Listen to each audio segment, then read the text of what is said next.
We would like to thank such people as Mai Sinclair, Rex Quantum, Michael Rodriguez, Gavin, and Christopher Gillis. They all went to patreon.com/Duckfeed.tv, and you can too to help support this network, this show, and other shows like this on this network. Once again, that is patreon.com/Duckfeed.tv.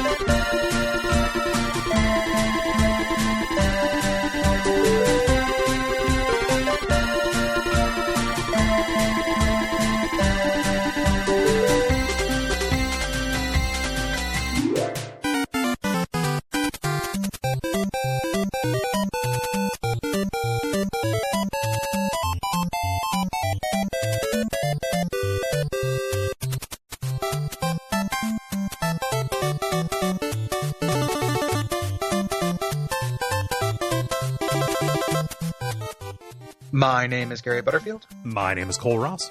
And you're listening to Watch Out for Fireballs. It is a Games Club podcast. And this week, for our 225th episode, we are talking about Super Mario Bros. 2, which is Super Mario USA. Yep.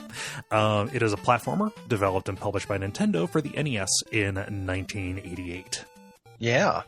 In America. But there's all kinds of nonsense that you already know that we shouldn't even say. There's not one person listening to this who doesn't know. Yeah, like this is... I guarantee it. This is kind of a coined a term, or we coined a term around it, which is the Doki Doki fact, which is kind of a nickname for just a little piece of trivia that everybody knows.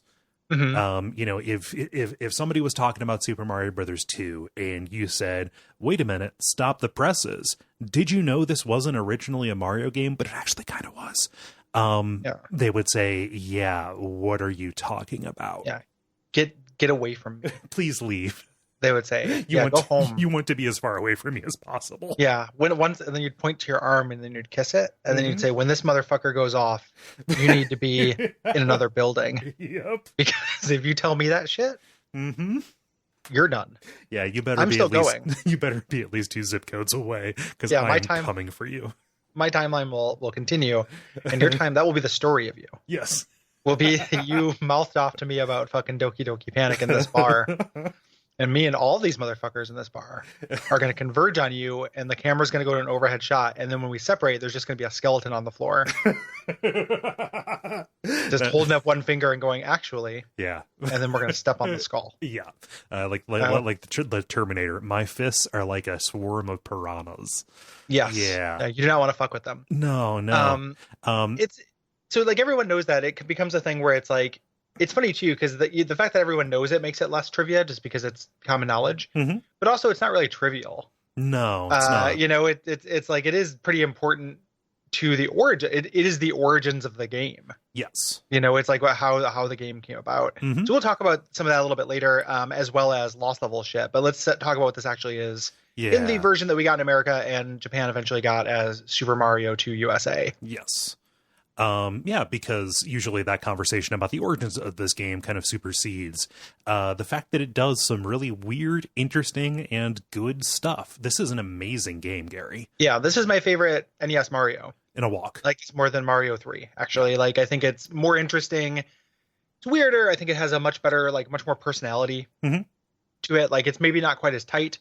But I also like the level lengths. I think Mario, when they get those like micro levels, the fact that you can beat any Mario 3 level by holding to the right for like 7 seconds kind of bums me out, how short those stages are. Yeah. I like this more than I like Mario 3. And clearly more than I like Mario 1. Yeah. And this is the introduction of like stuff that I really enjoy about Mario. Both of us are Super Mario World fellas.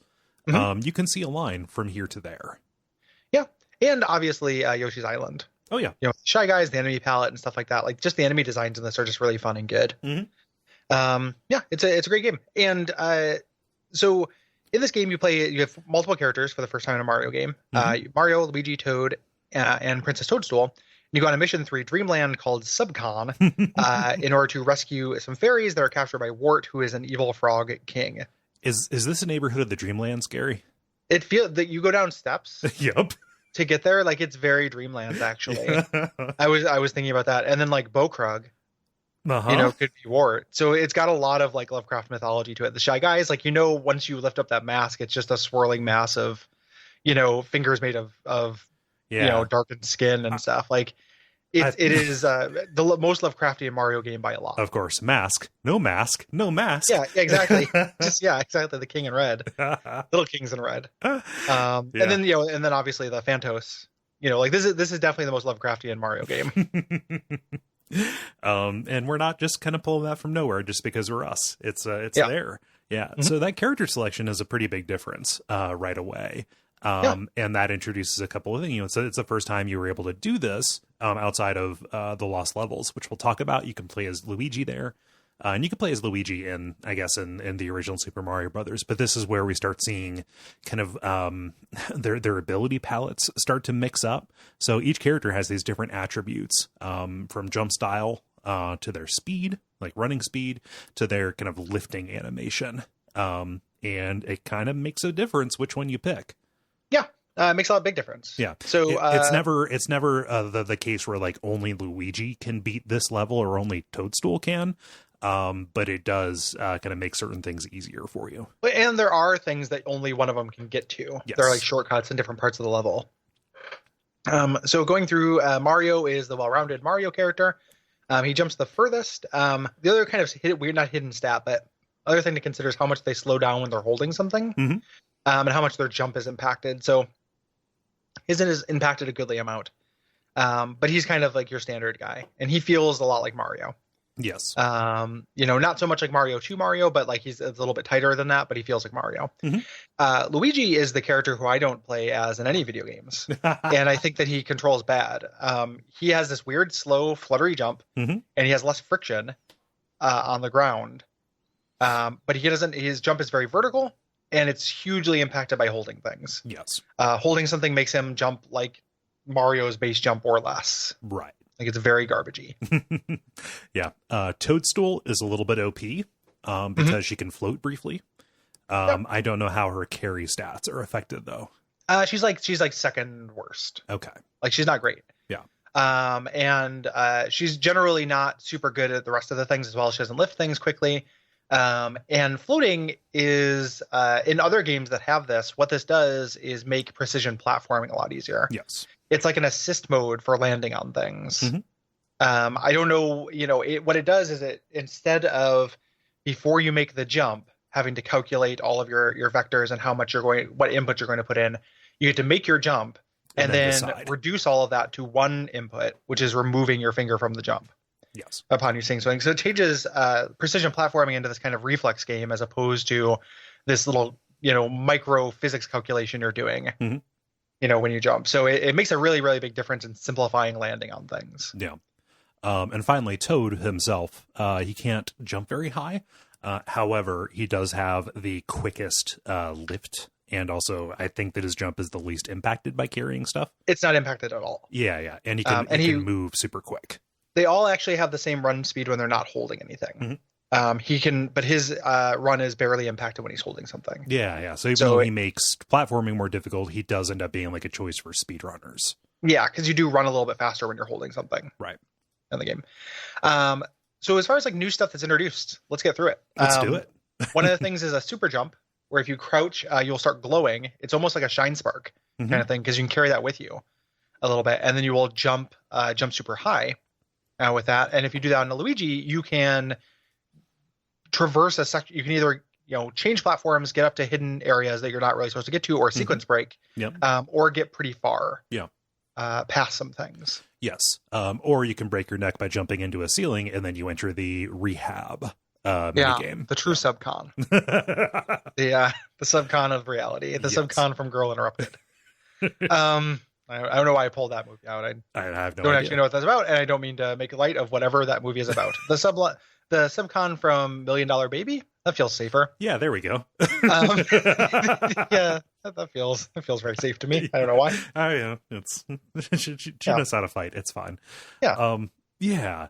So, in addition to that, this is the first game where Mario can pick things up. The other characters pick things up too. In Mario 1, he could only kick Koopa shells, and carrying things will become kind of a Mario staple. Yeah.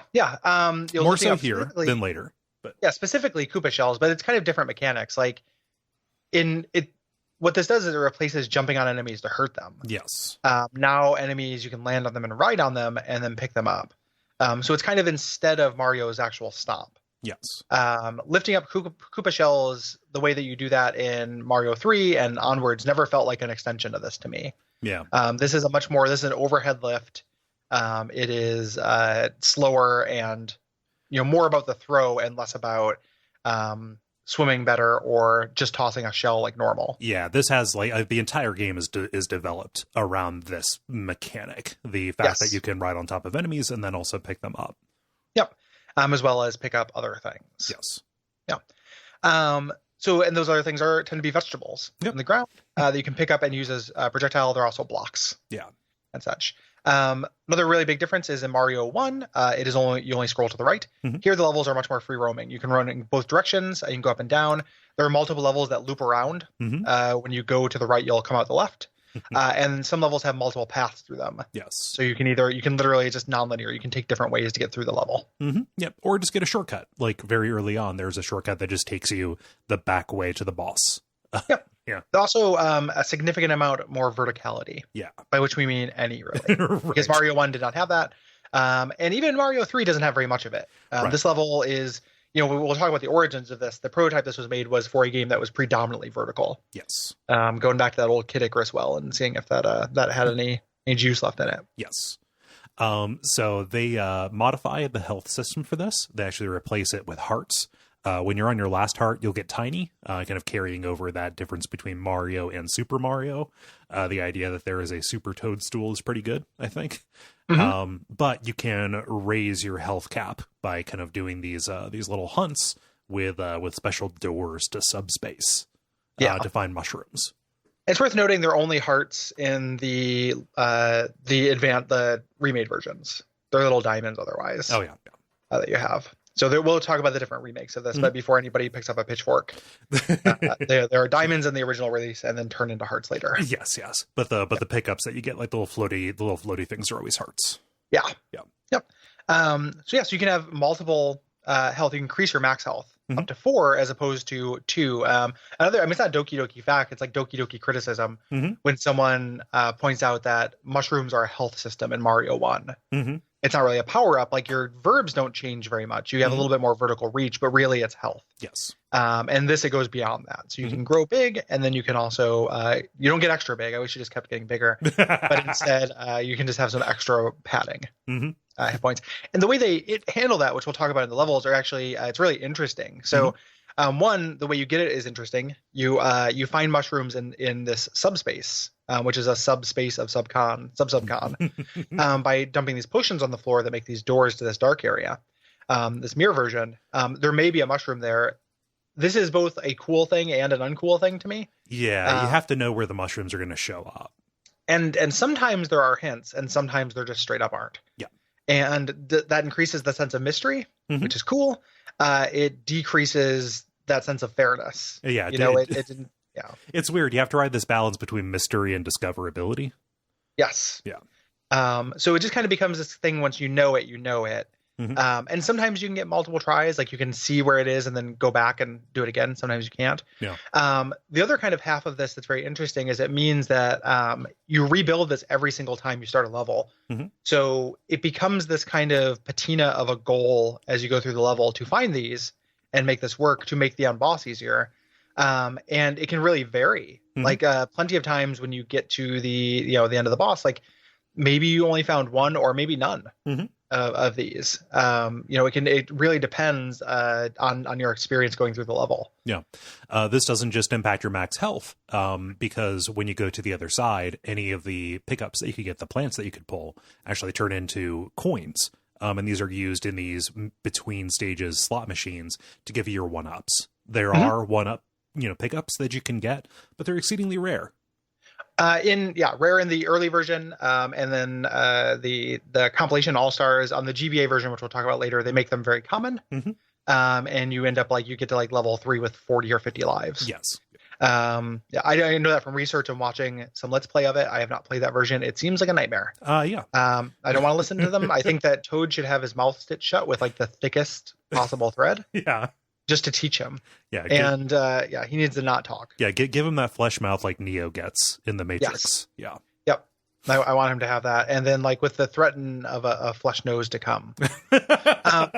The other thing that happens in Subcon is that cherries you pick up there also count towards your cherry total. Mm-hmm. So you can it's kind of interesting. You can pick up a cherry in the real world, go to the subspace rather, not Subcon.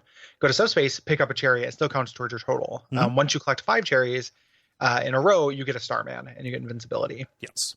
And the game is actually extremely clever about cherry placement. Mm-hmm. That is one of the things playing through it this time that I didn't really pick up when I was younger. That I picked up now is just how much intentionality there is behind cherry placement. This area is a real pain in the ass. But actually there's this hard to reach cherry up there. I looked up there's no mushroom. Mm-hmm. Why would I go up there? It's if I go up there and go out of the way to get that cherry, then I have invincibility for the stretch. Right. Or they will goad you. They will goad you into fucking yourself. Yeah, if I get this cherry, I'll have a star. If I have a star, I can't jump on these fish mm-hmm. that are jumping through this waterfall. Yeah. So it does some pretty interesting stuff with the upsides and downsides of invincibility. Mm-hmm. Yeah. This is a pretty big game. There are 20 stages to it, and they can be pretty spacious, like we said. You're going to be spending some time in these because this is just generally a slower paced Mario game. Mm-hmm.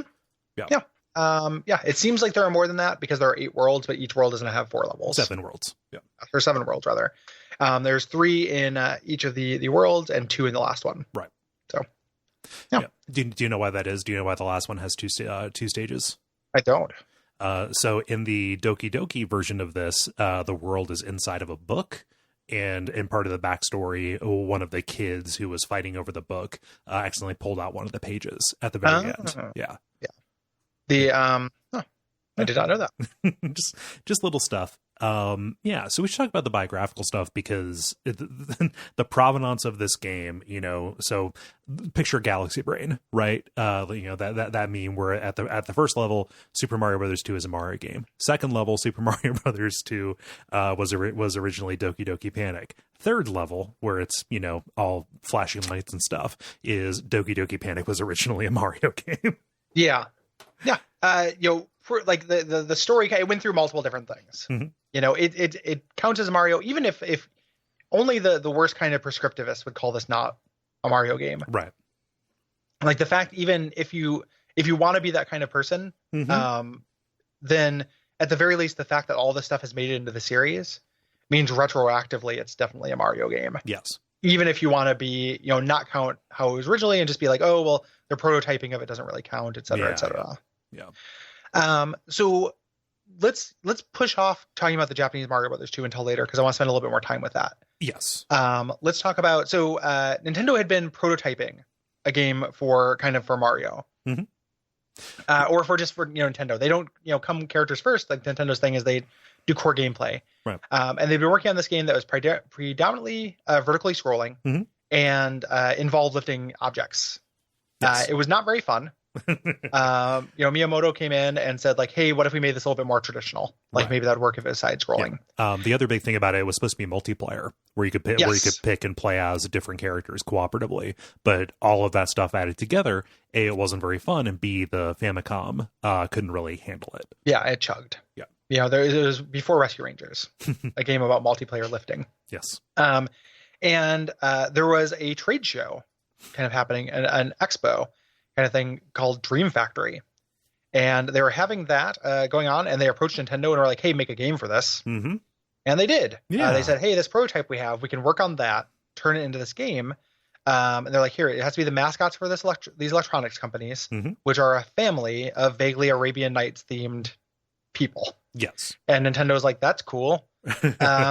Here's our game, Doki Doki Panic. Here's our game about a magical storybook. Yes. Have you fired up a ROM of Doki Doki Panic just to check it out? Yeah, I've played a little bit of Doki Doki Panic. It's worse. Yeah, you can't not run. Worse, least of, yeah, can't it doesn't yeah, you can't run. It's not worse, least of which because you also to beat the game you have to beat it with every character. Yeah, instead of having like that requires more than a sad yes. That's a huge deal. What a pain in the ass. Like if you had to beat 80 levels of the same identical thing. What is this, fucking Bravely Default? Like don't make me just do the same thing over and over and over again for no fucking reason. That's not very Nintendo. Pretty bad. That's a real problem. But Nintendo realized, like, so this is probably, that's how they kind of made it. The game already had Koji Kondo on the score. Mm-hmm. It already had things like coins and starmen and stuff. Yep. Like there was some wink. Yeah. There was some wink, nod kind of references to Mario in this, because obviously it was it was a Nintendo platformer. So to backmask this to become what we got as Super Mario Brothers 2 was not necessarily that demanding, right? Mm-hmm. Yeah. So on the other side of the pond, or I guess still in Japan, but they had made Super Mario Brothers 2 in Japan, and the way this was marketed literally for super players. Right. It says on the cart, like this was meant to be in a very like PC way to me, like an expansion. Yes. To it, like the expansion to StarCraft. Yeah. That's extremely difficult. It was like, hey, have you already beaten Super Mario Brothers? Was the hardest stuff in that not necessarily enough for you? Are you looking for something that's going to be a little bit meatier, something that's going to kind of test you? Well, have we got something for you, Super Mario Brothers 2? Yep. Known in the States as the Lost Levels. Right. When we got it on the Super Mario All-Stars track. Yep. And this is very similar to Mario 1, kind of different graphics and stuff. It's worth a look, even if you've been scared off by the reputation. Right. This is what introduced Mario or Luigi having different jump physics. Luigi being a different character. This is the first appearance of it.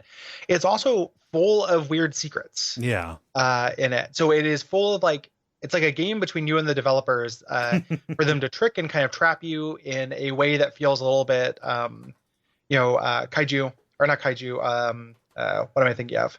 Kaizo trap. Kaizo. Yeah. Not a kaiju trap. Right. Bowser doesn't become that until like way later in the series, when it just happens at the end of every fucking new Super Mario Brothers game. Yeah. And why are all of those chases? I am sick of it. But yeah, it becomes a Kaizo kind of game where there are things intentionally to troll you. And I could see, so when this was brought to the States, Howard Phillips, the Nintendo America guy, was like, no, it's not this isn't going to work. Yeah. Like, it's not going to work. By the time it gets here, it will look really primitive because it looks just like Super Mario Brothers 1. And it is just too difficult. And we put out extremely difficult games, but this is not a fun type of difficult game. This is too much. So that's why they eventually, they're like, okay, well, we got this Doki Doki, Dream Factory Doki Doki Panic over here. It's pretty Mario-like. It's not going to take much of a coat of paint to make this an actual Mario game. Right. And send it on over to you. Yeah. I'm a kind of a champion of Lost Levels. I think Lost Levels are fun, and I think that Lost Levels are really ahead of their time. Yes. For me, it's necessary to have save states. Like I tried firing it up on the 3DS because you can actually get the original non-All-Stars graphics version on the 3DS. That works a little bit, but like the save states are a little bit clumsy there. So playing this on an emulator, I think, is the way to do it. I think it's fun as well because it really shows that the people who made it understand the way people play their games and are using your expertise against you. Yeah, in a way that's kind of fun. Like generally, I don't always. Me and Will get into kind of disagreements about. Will from Everything to Guppy and my good friend will get into disagreements about like how much we like being trolled by games, and typically he likes it a lot more than I do, and replaying Lost Levels made me realize I do like it. I just don't want the time investment to be very much. I want to be able to iterate rapidly, and that's what with save states especially, Lost Levels allows you to, it's like, oh, I tried to make this jump, I couldn't do it, haha. I can appreciate that feeling and then immediately try again and get around it. Yeah, it makes me appreciate what goes into making one of these levels and how the fine differences that may not look significant when you're first getting into a Mario game, what a big difference those actually make. Yeah. In terms of jump length and jump arc and things like that. The only complaint that I have about the lost levels is eventually it becomes necessary to find hidden blocks to proceed. Yeah. Which was the style at the time. Some Solomon's Key bullshit. Yeah. It's just bad. It's not something that the original Mario ever really did. It's not something they generally do in the series. And to see them go to that well, that feels like dirty pool to me. Mm-hmm. Yeah, it does. It's something they would give up. Yeah. It's also very early. Yeah. Like it is dirty pool, but they also kind of realized, we shouldn't do that. Like, and when I call Lost Levels ahead of its time, like obviously things like I Want to Be the Guy are watchwords, but also like, and some people really have a problem with this. I personally do not. This is what a lot of what Mario Maker culture turned into. Yes. Like I remember watching, and this is not a subtweet of those dudes, but I listened to Retronauts. Mm-hmm. I know those guys. And when Mario Maker came out, they were really excited about it. But Bob and Jeremy both tried really hard to make their own version of a 1-1. Like, and they were like, why aren't there more people making 1-1s? Like their own version of that. Yeah. And what the community did instead was make a bunch of challenge levels. Mm-hmm. And they were very frustrated by that. And I think came away from the experience feeling more negative about it. Yeah. That like, and I just didn't have that experience. I was just like, no, this is great. Like, it's so fun it's fun to kind of beat your head against these things with unlimited tries, because if you get it, it does feel good. But also it creates this whole culture where it's extremely fun to watch people online do these just absolutely push what you can do with this engine. I mean, just getting down to like the way that music, the music blocks, the way that those work when you're holding different stuff and the way those interact with doors. My favorite part of that saga was just this rivalry that popped up between Dan Reichert and Griffin McElroy, where they would just make levels to torture each other. Yep. And there's such a little genius thing. Like, I love Mario Maker, and like one of the genius things, I love that you have to beat the level to upload it. There's like a Waypoint story where there's a guy who spent 2,500 hours trying to beat his own Mario Maker level, and like he knows it's possible. Right. And then once he gets that will become this like holy grail for this culture that like I am not part of, but I think is super fun to watch. Yeah. Like, I don't want to download somebody's 1-1. No. Like, I feel like I already know 1-1s. Like, I love 1-1s. 1-1s are great. Yeah. I just, and for people who don't know what I mean like World 1, Stage 1. Like, Mario 1-1, there's been, again, that's like Doki Doki Games criticism about how good 1-1 in Mario 1 is. Yeah. It teaches you a lot, and it's really elegant and awesome. And from a game design perspective, making a version of that is really cool. But making it in the same engine, like, you're going to end up using a lot of the same tricks, it feels like. Yeah. Whereas, like, play with the toys. Like, my favorite Mario Maker levels, are not, I love those challenge ones. I also love ones that just explore an idea. Like, I've played ones where it is a very challenging level where the goal is not to get the mushroom. Like, you can't get through the end if you get the mushroom, and they're just mushrooms. Yeah. You have to avoid them. And that's just, like, really clever subversion of how you usually think about power-ups. Things like that. So I think that I'm not saying that like without Mario 2 we wouldn't have Mario Maker, because they don't have that kind of direct lineage. I'm saying Mario Maker maybe wouldn't be what it is without some of that Mario 2, like, and by Mario 2 I mean Lost Levels. Yeah. Kind of spirit to it. Yeah. And I mean the link between those things is ROM hacks. That already went to great lengths to explore those different things. Obviously any of these things are going to be hit and miss. There's a throttle that you have to ride. Between like what is fair and unfair. I think the big difference between ROM hack stuff and Mario Maker is that your requirement that you beat your level, right? Yeah, that you beat it, and also just the ease of use, like the interface and everything. Like, I'm not digging around in a ROM thing and I'm just gonna get Super KKK Brothers. Yeah, downloaded onto my computer, as opposed to something that was actually crafted to somebody playing in good faith. Yes, like making it in good faith. Yeah. So they didn't want to bring that to the United States, so they reskinned Doki Doki Panic. It did not take much. There are some important differences. As we mentioned, not having to beat the game with all the characters is a big one. Not being able to run, or being able to run. Yep. Is a big one. There's also some other just kind of like minor differences. Yeah. Differences that are like, I mean, to my eyes, like Famicom Disk System games just look different because of the color palette and things. The music sounds different. I don't know that it sounds worse, but because it's different, I prefer the one I grew up with. Yeah, honestly, just kind of stuff like that. We need to talk about that music. I love the music in this game, Gary. Yeah, it's really good. It is so good. I love that Koji Kondo just gets into a genre of music and says, I don't know, I like ragtime. Why don't we just do that? And then he does it. Yeah, it's lots of ragtime. Yeah. The only thing I don't like about it is I feel like the title screen music is really obnoxious. Dun, dun, dun, dun, dun, dun, dun, dun, dun, dun, dun. The beginning of it is not that. It's that weird waltz. Ding ding ding ding ding ding ding ding ding ding ding ding. Like I just think it's really trebly. Yeah. And just like like very obnoxious. But once you actually, I think you're doing the character select music. Yeah. And that's good. Yeah. Title screen is one of my least favorite title screens, but the rest of the music is good. Yes. Yeah. So they reskinned some stuff. They put in some Mario music. Like when you go to the subspace, that is just a different version of the Mario theme. There's just cool little nods to that.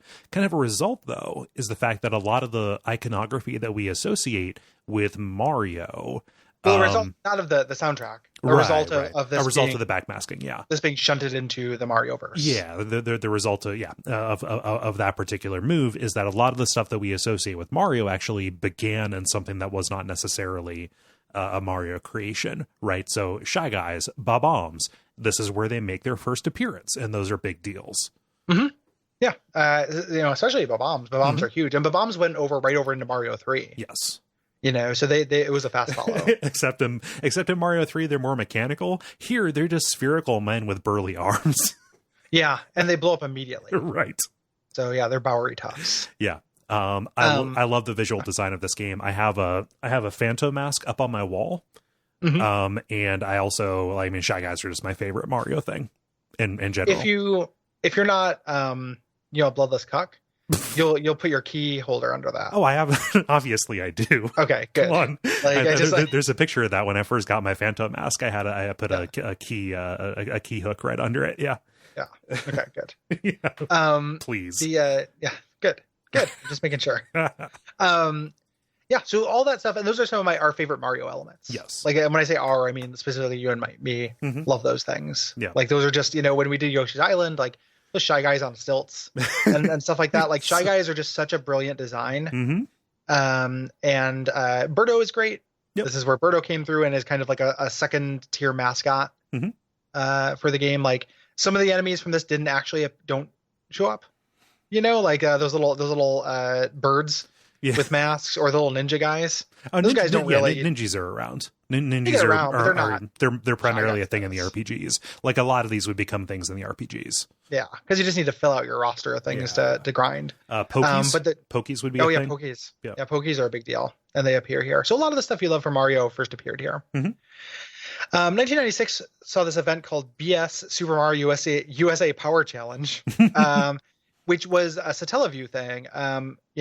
There's Satellaview emulation for people. This is a concept that people are going to forget about and will not make sense to anyone within our lifetime. Like no one will understand this.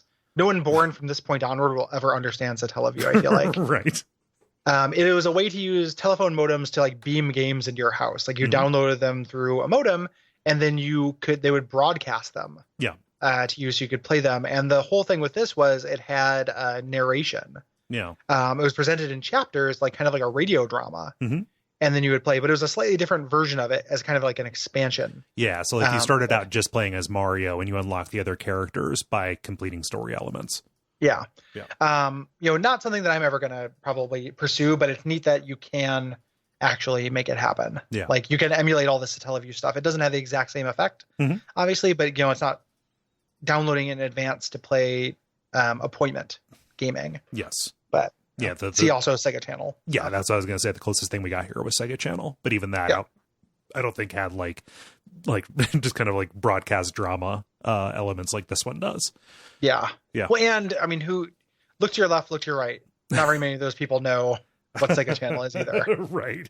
So like it was not popular. Right. Yeah. So this game, Super Mario Brothers 2, Super Mario Brothers USA, has gotten 2 direct remakes. One as part of Super Mario All-Stars, kind of a collection of Super Mario 1, 2, and 3, sometimes World, depending on how you got that game, and then also the lost levels. For that, they kind of just passed over everything with a different kind of graphical style to make them all look pretty similar. I think it's like a lateral move. There's a lot of charm in the original kind of like low texture, low color versions of these visuals. Specifically the levels to me. Yeah. That's like, I mean, I guess that's a generality, so we can talk about it here rather than in the individual levels. But the levels in Mario 2, whenever you're not on like a desert, if you're underground or in the sky or whatever, are very abstract. They like seem like Chip's Challenge levels or something to me. Like you can see the tiles that they're made with. Yeah. There's parts where it's like literally just like, oh, like this is just someone placed like platform.jpg here. And you're standing on it, and that loses a little bit in the more naturalistic All-Stars version. Like it doesn't feel quite as weird to me. Yeah, so like the brick castles turn into like Lego shit when you move up to the SNES. Yeah, so it's still a good version of it, and it's also just got a lot of people to play this game because similar to that kind of compilation was kind of what we had before Virtual Console and mini console things, so for people in Super Nintendo who maybe missed the Nintendo generation, here's a bunch. You love Super Mario World. Here's a bunch of other Mario games that look the same, play a little bit differently, but maybe you'll like those as well. Yes. Yep. The other one that was put out was Super Mario Advance, starting kind of some weird like Rambo titling. So Super Mario Advance is Super Mario Brothers 2. Super Mario Advance 2 is Yoshi's Island, and then Super Mario Advance 3 I think is Super Mario 3. I thought it was Mario World, but it's Mario 3. Yeah, I don't remember. They're not great ports. Like the screen dimensions are a little worse on these. Yeah. And then they just add a lot of flourish to them and voice. And the voice is constant. I never played this one, but I watched it today, and whenever you hit an enemy, whenever you pick something up, whenever you get a heart, like every time you get a heart, and they make some pretty significant gameplay changes as well. So like instead of here, I think it's every 10 enemies. It is every 10 enemies in Mario 2 that you kill, you get a heart. That's the reason to kill enemies instead of just bypassing them. Yeah. In Super Mario Advance, it happens every enemy you kill. Every time you pick up a heart, you say thank you, which is like polite. Oh yeah. In a way, but also shut the fuck up, Toad. I'm like, I need you. I'm going to saute you. Yep. Like, I need you to be quiet. Ooh, like, you did not get to talk, friend. You gonna get caramelized. Yeah. Is the thing. Yeah. Yeah. Yeah. So it is, it's very unfortunate. Yes. It looks cooler. There's some like weird little tricks and stuff it does. There are giant enemies, which I'm always appreciative of. Yes. Like picking up giant enemies is fun. But it is not, it's not the version that I would choose to play, I think. No. The later entries in Super Mario Advance, like the one that is a remake of Super Mario Brothers 3, uses the e-card reader in kind of an interesting way to like get challenge levels. Like they would release just level packs as literal packs of cards. That is kind of a neat little thing that the Game Boy Advance did. However, this one right here, Super Mario Advance, it was very obviously them looking at, okay, what are the capabilities of the Game Boy Advance as regards like sound and voice synthesis, and said, okay, Mario Brothers 2 is a likely candidate. Let's just kind of put this out almost like as something to A, show what it could do, but B, fill out the launch. It was a weird choice. Because Super Mario Bros. 2 has always been this, it's like not the most popular Mario game. Like, putting Mario 1 on there in an enhanced version, they've done that with the Game Boy Color. That really, really excellent version of Mario 1 for the Game Boy Color. That includes the lost levels as well, actually. Yeah. And Mario 3 is kind of the prestige Mario game. Yeah. Mario World had just come out, or it had come out like a system before, essentially. Like, so it I guess Mario 3 would have made a lot more sense. Yeah. Like the fact that they chose Mario 2, like for me, and I can't speak for anybody else, for me actually colored my opinion of the GBA at launch. It took a while for me to get a Game Boy Advance that ended up becoming one of my favorite systems, but that choice made it seem like this was like the system was going to be lesser than or something. Because by that point I hadn't really come around to Super Mario Brothers 2 being secret best, right? It was I remember even reading reviews that this was like a misguided discussion or decision. after doing that. So that version, had a vague thought about like picking those up, next time we're at a convention, just because they are a little bit different, and I love an excuse to get out my GBA. Yes. But I have not done so, and I imagine since they're Nintendo, they're probably still kind of spendy. Yeah. So, let's actually get into it. Let's do it.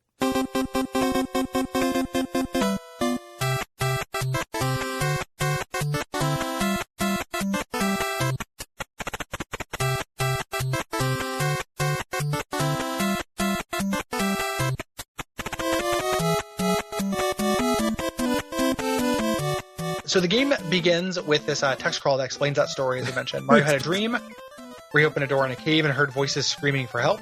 Yep. And then he wakes up. Yep. He walked to the cave and went down the 77 steps of light slumber and the 777 steps of deep slumber and talked to the two guardians and then went into the dreamlands. This is, you get a character select here. A difference between the original version and the All-Stars version is, in the All-Stars version, you can change characters every death. In the original version, you do it every set of lives. Yes. So that's an ease of use thing that makes the All-Star, point for All-Stars. Yeah. So you're just kind of picking your character.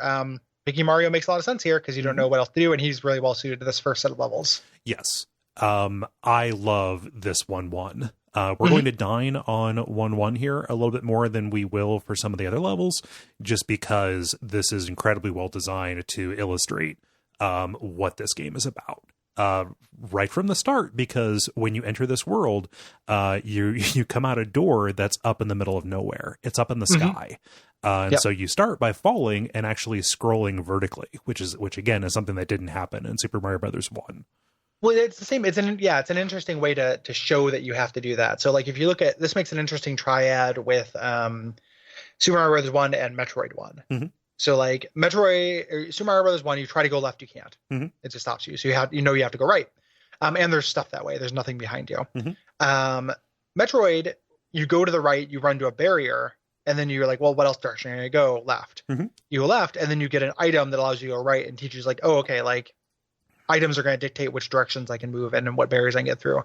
Here, to illustrate vertical scrolling, if they'd done the opposite of this, if they just started you at the bottom of the hill and you had to go up to get to a door at the top of the hill, it just like wouldn't work. Right. Like some players would figure it out, but the fact that also when you're falling, you don't have very much friction. So hitting gently left or right will send you to the edge of the screen where you wrap. Yeah. And if you were at the bottom of the hill, you would just kind of wrap around and be like, well, what the hell? I expected the screen to scroll over to the next zone, and it didn't. Yeah. So making it out of your hands initially just teaches you a lot without doing very much. Before you even press a button.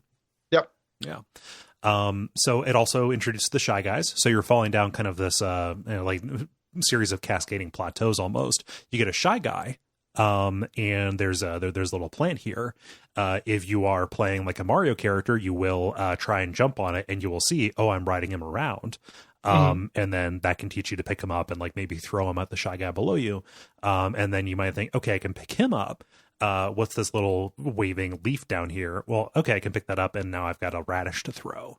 And you throw it and nothing happens. You don't eat it. You don't do anything like that. Like, this is something where it benefits from the lack of buttons on a Nintendo controller as well. Yes. Because A is jump.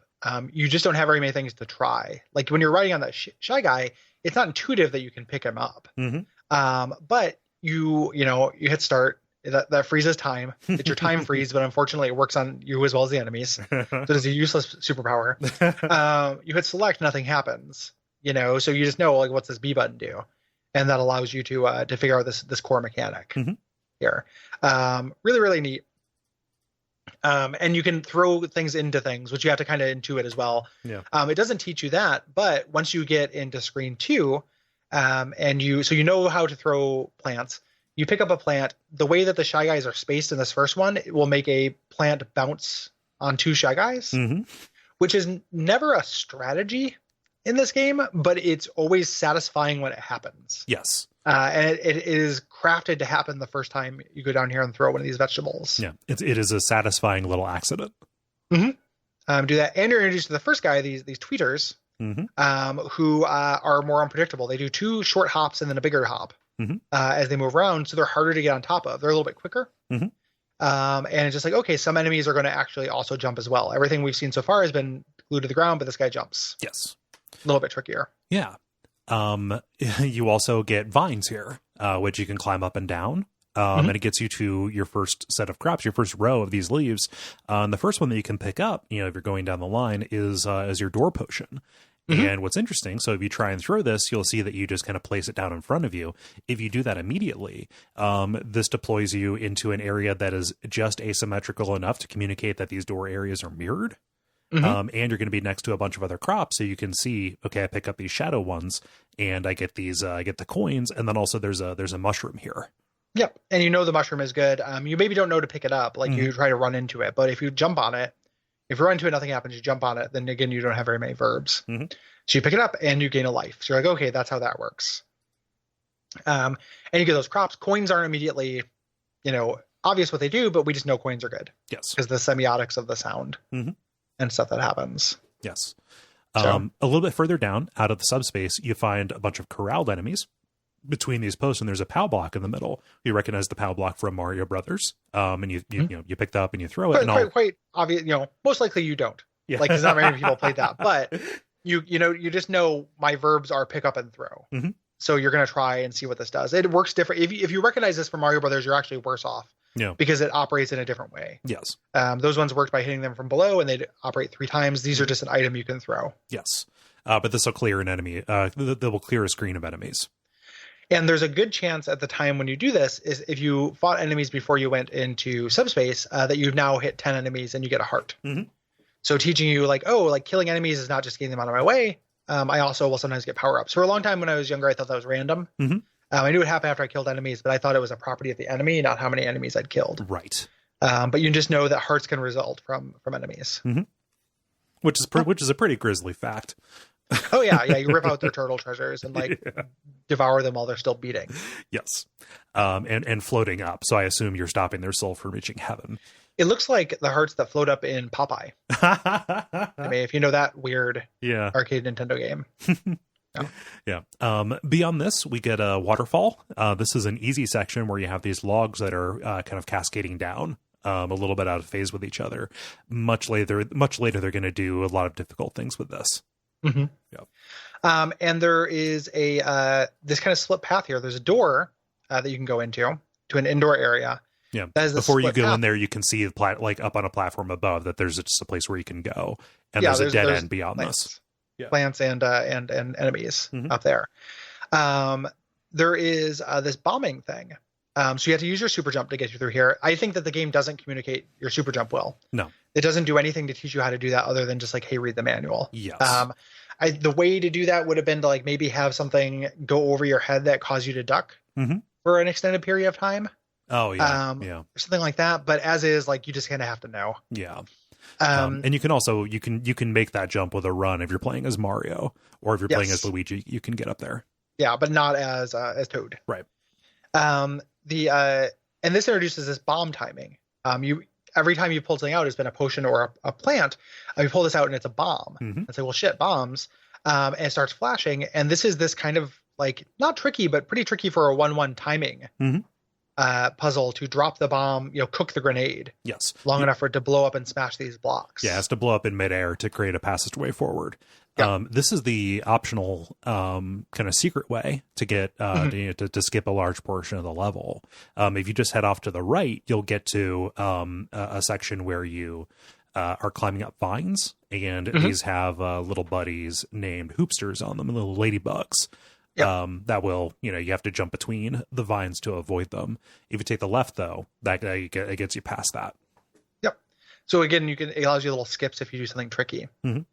And then we are at the end of this, we're introduced to also if you take either of those areas, you do get a huge area full of crops, where the mushroom, if I recall, is not actually near the crops. So I think this is the first, maybe that's in 1 too, but there's an area where you get your first it can be useful to go into subspace and not get a mushroom. Yes. You don't know what they do yet, but sometimes it is actually literally a balance between getting a mushroom or getting 10 coins. Maybe those 10 coins are more useful. Yes. So you're introduced here. You're introduced to kind of our standard mini boss, and we'll fight over and over again, Birdo. Yes. Regular Birdo. Birdo, the being without sex that is the vessel for the orb that opens the bird that bridges the gap between space and time. Yeah. Yeah. That's pretty much it. He spits out, much like Yoshi, like his mouth and his reproductive zone, or her there, reproductive zone are linked in a way that is disturbing. Right. Birdo tries to dash its young against the rocks in order to spite you. You're right. And you have to throw those eggs back in Birdo's face and say, raise this. Teach it a trade. Yeah. And you have to jump on these things. They fly out straight. And you have to jump on it, pick it up, and then throw it in.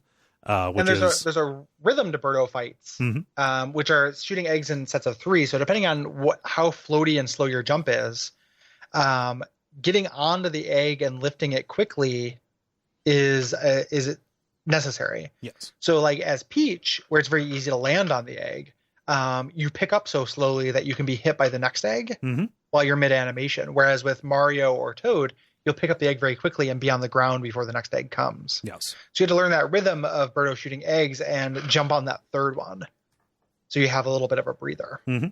Yeah. You're going to fight Birdo a lot. There are different kinds of Birdos that you're going to get to. The primary way that they differentiate these and make it so it's not just kind of the same fight over and over again is to give you, is to vary up the arena that you fight them in.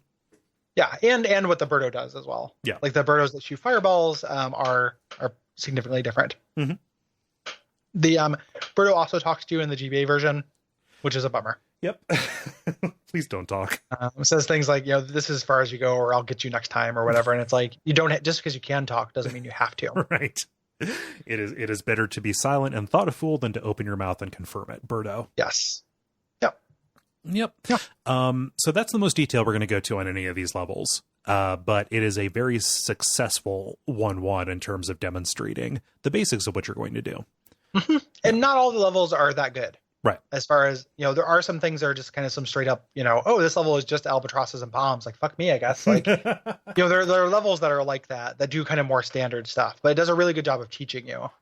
But it does, like a lot of video games, some of that falls down when it starts really needing to wheel out challenge. Yeah. It gets worse at expressing, teaching you to play it. But this is, not quite, 1-1 Mario perfect. Again, like I think that it needs to do something to teach you how to super jump. Yeah. And that's tricky given this verb set. But it is pretty elegant. Yes. So. Yep. Into it. Yep. 1-2 kind of introduces another mechanic that isn't used very much, but it is still impressive to put early on in the game, which is it introduces Pidgeot, which is kind of like a little bird chick that flies around on a magic carpet that you can pick him up. You can hijack this carpet, Gary. Yeah. And it lasts for a little while and then it flashes before it disappears. Yes. So you have just enough time. As you're doing this, you're going through these like Jeff Bezos, these like little dive bombing bee Shy Guys. Yeah, they're flying Shy Guys that have pitchforks. Yeah. Look like cute little devils. Look like Kid Icarus style enemies to me a little bit. Yeah. But they're kind of dive bombing. You have to dodge them and get to the end by the time your carpet flickers. You can start moving down. From Mario that you can go down pipes. You can start going down these pots down there into these weird little like it seems like you're shrinking down. Yeah. Like you're in a pot shaped level, which I really love. Yep. I love that the platform is almost always like a face as well. Yeah. And this is where you're introduced to the key system and Phantos. So if you run past this, the stage will dead end into a locked door. Exploring a little bit further gets you down and shows, okay, here's a key, but there are these scary masks around.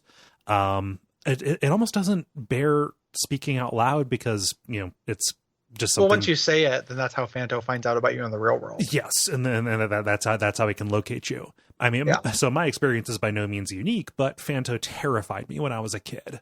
Just the fact that he could chase you between screens, and was so unrelenting while you carried. Well, not while you carried, after you picked up his sacred key. And the way he moves is like super fluid and quick in a way that just I did not expect from a Mario game. The way that he just kind of flies between, he can fly through platforms and he will just kind of make these quick turns to come at you and home in on you. Go ahead. Like he does get kind of quick turns, but he also has that momentum to him. Yes. Like it's more like I would like, because it's not like quick turns to me. It sounds like he's like does like 90-degree turns or something. No. He makes swooping motions. Yes. He swoops after you, and he moves through everything because he's essentially like a sticker on top of the screen. Yeah. Like he doesn't interact with any geography. He's just this hazard that is on top of everything else. Like I never got scared of Fanto, but I always loved Fanto, because it is such a cool feeling. Yeah. When you have him, and it's actually, for as like kind of infamous as this guy is, these sections he's not hard to deal with. No. You put down the key and he leaves you alone, and then you pick it back up. It's kind of like a weird evolution or like precursor to booze almost, where something stalks you relentlessly, like makes a beeline towards you until you do something, and then they forget about you, and then you do the thing you need to go do again. Yes. Working that throttle, it kind of feels like a boo to me. Yeah. There are a couple of things that can mitigate them too. Like the key acts just like any other thing that you can carry, except that after you throw it, it doesn't go away. So you can use that as weapons to clear enemies out in front of you. Yeah. Stuff like that. When I say that I'm scared of Fanta, remember that I played this when I was like 4 years old. Oh yeah. I get it. I mean, but you're not the only person. I mean, I was more addressing the general thing. Yeah. But I also played when I was a little bit older, so I was immune to fear. All my fears were adult fears. Right. Like my fear was I hadn't started a Roth IRA junior. Yeah. So you can throw that key, but also because the Nintendo game, if the key goes off screen, it will disappear forever. Right. There's no object permanence in Nintendo games, so you have to be careful with that. Yeah. And the way that they use this later on is, here there's just a very short gap between where you pick up the key and where you have to use it. Later, they're going to put more intricate stuff that you have to do while Fanto is chasing you. Yep. In between the key and the door. Yeah. Yep. Once you put in that key in the door, you're introduced to this like brief underground area with so sniffs, which look like Shy Guys, but they have a inverse mask. So a black mask with kind of white highlights, and they spit out little bullets. Yes. Out of their mouth, and these guys are a pain. It's pretty unpredictable, the rhythm in which they spit out these bullets. Yes. The other thing that they introduce are these ninjas, which are these little guys look like stars almost. And they do up and down jumps. They will almost always be put in rows, and they will jump out of phase with each other. Yep. And that's kind of their thing. And they'll chase you as well. Yeah. This underground area has introduced something where you have a limited number of bombs, and you have to use them wisely to break through. And if you do it correctly, there is also a door potion here. And you have to blow away the blocks before you use the door potion in order to get a mushroom here. So that's like a tricky little puzzle way to get extra health. Yeah, it's hard. It's not really a puzzle because you don't have the advanced information. Like once you pick up the potion, you can't put it down without firing it. Yeah, it is a very particular order in which you have to do things. Yeah. Yeah. It's a little bit of a gotcha. Yeah. It's not these kind of door potions where it's just trial and error are better because you can still reset this if you go back to the door and come back in. Yeah. Which might be worth it to get that mushroom. But later there will be ones where there's just no way to reset it. Yeah. It just, you either knew in advance where the thing was or you didn't. Like, I got the potion. I have to use that clear on the other side of the map. Fine. Yeah. Then the challenge is carrying it that far, but there's no signaling. That's what you need to do. So it's just like you either know or you don't. Yeah. Which is a bummer. This one's not so bad. Once you get through that, you fight another Birdo. Pretty standard Birdo. Yes. Taking you to 1-3, which is mostly waterfalls. This is where they open up with 4 cherries in a row, which I think is really canny because, I pick up all of these. There's nothing that arrives. It's only when you get the last one that causes the star to show up. So I think that is a good way to highlight and underline exactly how many of these you have to look for to get that bonus. Yep, teaches you, which is very cool. Working with these waterfalls and these logs, there are trouters, which are little fish that fly up that are essentially platforms. They move kind of quickly. You ride on their eyeballs, which seems very painful. And here, they're not necessarily to platform on, even though you can. They're mostly to be in your way. Yes. Later, they will be little 1-unit platforms. They're pretty tricky to work with. Yeah. You get past that and you get to what is the majority of the level, this indoor castle or factory biome. And if you go down, you'll get to a locked door. What you have to do is you have to go up to the top and get the key. And you do that by climbing up these chains, which are just reskinned vines. And introduces on some of the platforms are these spark enemies, which they're on loan from the Donkey Kong collection. Yeah. I think these are Donkey Kong Jr. enemies that move back and forth around these platforms, making them more dangerous. Yes. That kind of becomes the primary way in which they make platforming difficult in this game. Yeah, there's a lot of these guys. Yep. And this is the first little bespoke room that's just for the Phanto and the key at the top, which gives it this ritualistic feel, which I really love. Love it. I also love that there are more masks. So it is only one of them that wakes up and deploys. Yeah, the other ones, it's not their shift. Yeah. So after you take that all the way to the bottom, you get to your boss. And one of the things that I love about Mario 2, the reason why I love it so much, is the boss fights in this are so much more interesting and creative than the boss fights in Mario 3. Oh, yeah. I actually really love all the boss fights in this game. Yeah. Birdos, you fight, too many of them. It's just a mini boss. I get it.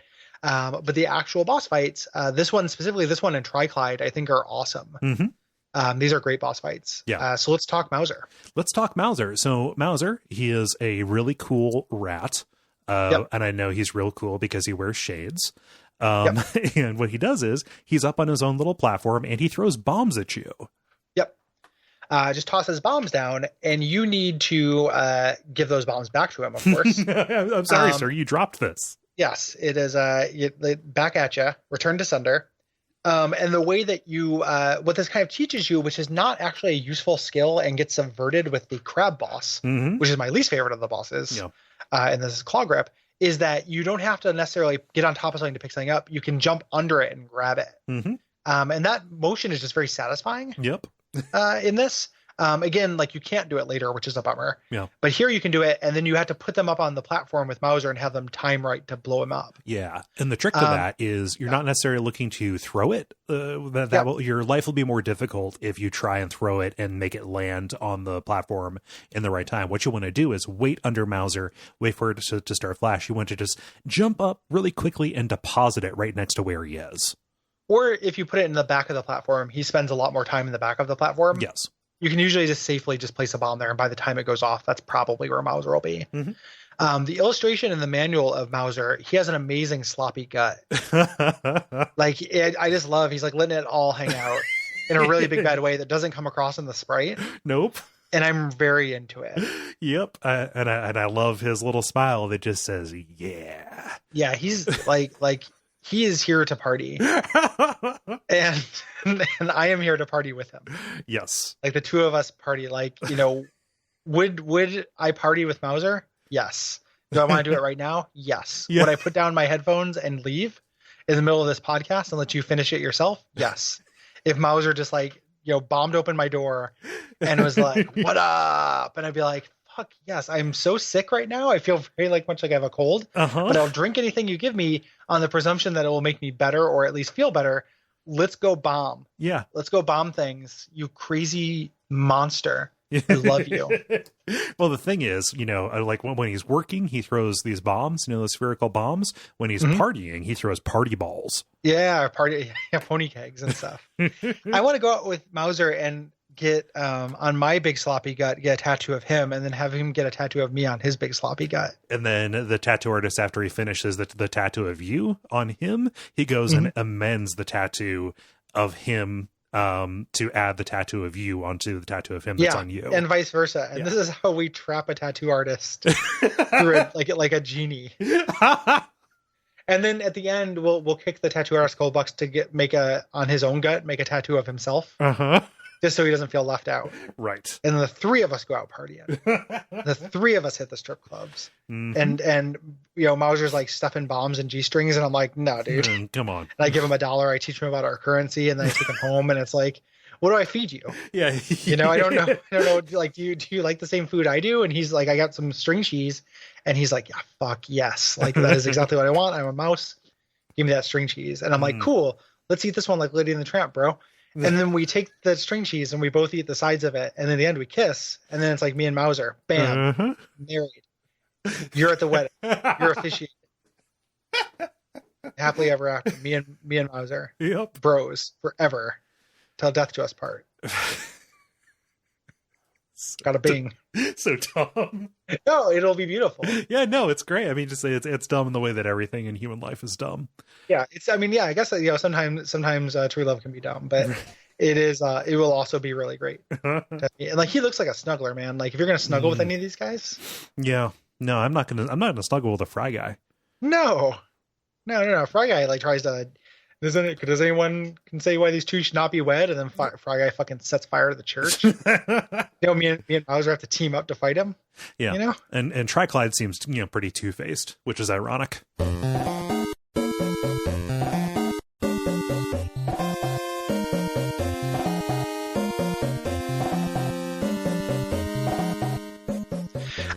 Moving on to 2-1. This is a desert zone. Yes.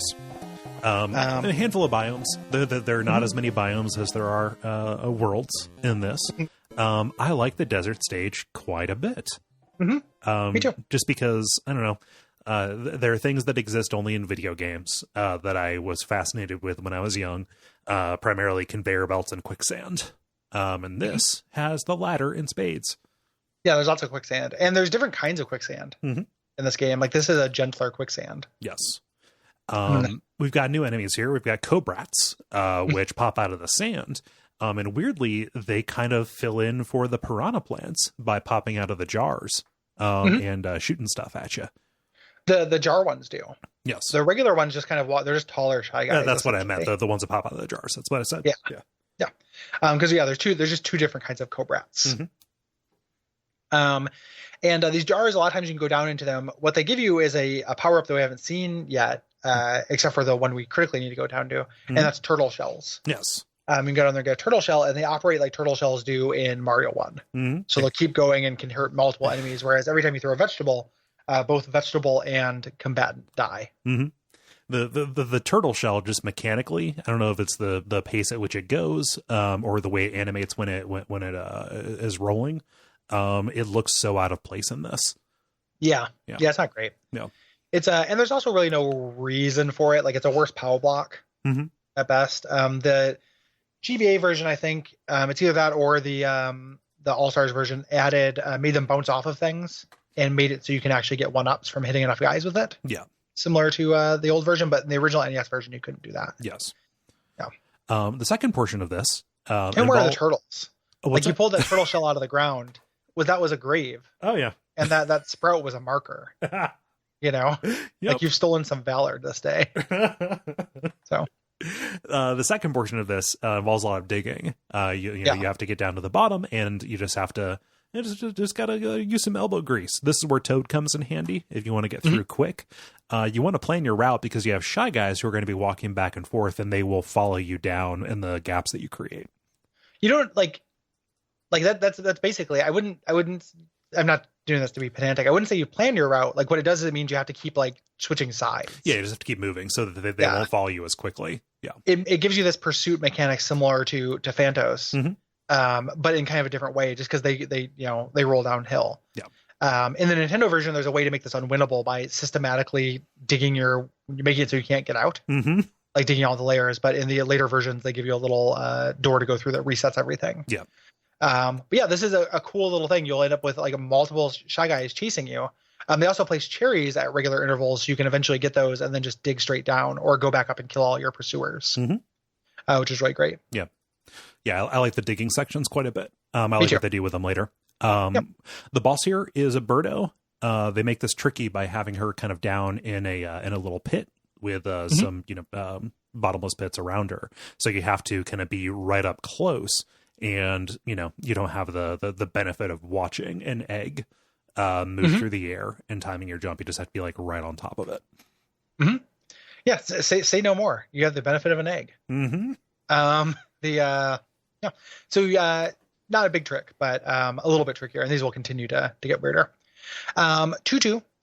You start inside, so it kind of feels a little bit like you're going through one big world, but it will break this multiple times in the game. Here, it feels like it's all one path. And get out eventually into the outdoors, which is more quicksand. Yes.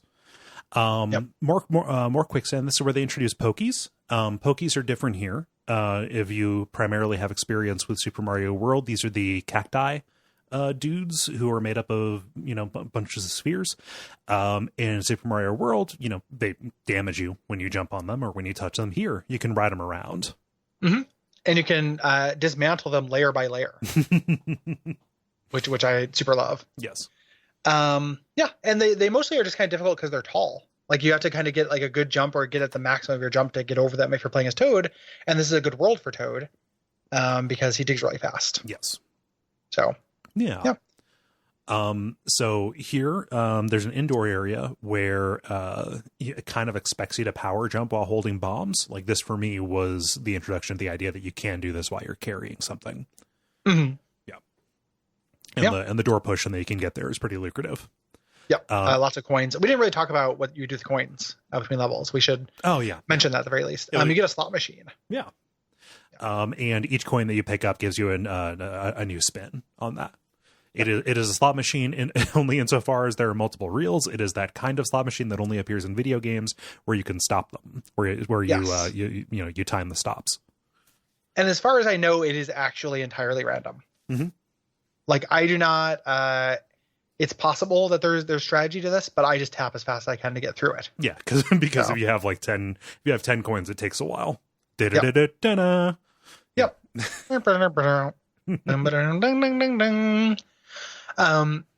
So after you kind of do this another digging section with more Shy Guys waiting on you, you get to a new articulation on the Birdo. Yeah. Where Birdo is up on this kind of narrow vantage point. To get up there, you have to stack these mushroom blocks. We've seen these blocks before, these inedible hard mushrooms, but you have to actually use them to get over to where she's at. Yes. And while that's happening, she's hitting bombs against the wall, which will then fall down and can rain and hit you in the head. Mm-hmm. So pretty great. And it's also preparing you for the mushroom block content at the end. Yes. Which is plentiful. Mm-hmm. Yeah. 2-3 is really pretty short. What you're doing, you're outside. There's a secret that you can get to if you ride the Bezos. Again, these those Shy Guys with little pitchforks, kind of testing to see if you're like, hey, I don't know, I can ride everything else. Can I? Oh shit, I can fly now. Yeah. Mm-hmm. Yeah. When you ride them, you don't have control over them like the magic carpet. You just go where they go. Yes. You head to that secret room. I think that gives you a mushroom if you do that, right? Is that correct? Yeah. If you go to the right, you get to this pyramid where you go inside. You have to dig down and get a key with the Phanto and move upwards through the sand. Yes, dodging, through the Shy Guys that are chasing after you down the path that you dug up for yourself. Yep. And this gets you to the final boss of this area. This boss area actually has a little arena in front of it. So there's like a hallway with enemies. And the orb that will open up the bird mouth. I liked your tweet about the bird mouth. Actually, if you don't ride the bird, when you pick up the orb, you're a cop. Yep. Yeah. It's the most fun thing to do. Yeah. You jump on the top and go ding, ding, ding, ding. And lift up. It's very fun. Yeah. Yeah. So you get the POW block and you can, you go forward. And this is where you fight Triclyde. Yeah. Who is a Hydra. Mm-hmm. Like a little 3-headed Hydra, so like a miniature Hydra. And he is essentially just a turret. Like he continually shoots fireballs at you. And the thing I love about this is the way this arena is set up, where you can build a little fort. Yeah. Like you build a tiny shield for you to have this little staging area where you're protected from most of the fireballs, for you to take your mushroom blocks, go up and throw them at him. Mm-hmm. I love this, like building this little like rampart style defenses in this boss fight. Like it's just really clever. Yeah. And it's a viable strategy. You can determine that because even though the fireballs, they have a little bit of variance, they almost always travel down diagonally from where it's at, and will always pass through that area where you would end up building the wall. It's real good. Mm-hmm. Yeah, I don't mean to delay this what should be a very breezy episode. Mm-hmm. The blurbs in the manual about the bosses. Oh yeah, Mauser. It is a bomber of bad dreams that destroys good dreams. It is proud and doesn't believe that it's just a mouse. It knows Excuse it's more. Me? Triclyde. He was once an outsider, but now he is one of Wart's helpers since he impressed Wart with his cunning brain and offensive capabilities, which are 3 times normal strength. Okay. because you have 3 heads. Yeah. Good. Did Triclyde's resume write that? Like, I don't. Come on. I triple productivity at whatever job I attempt. Yeah, I would exactly. hope so. Whatever I spearhead, yeah, pretty good. Yeah. Yeah.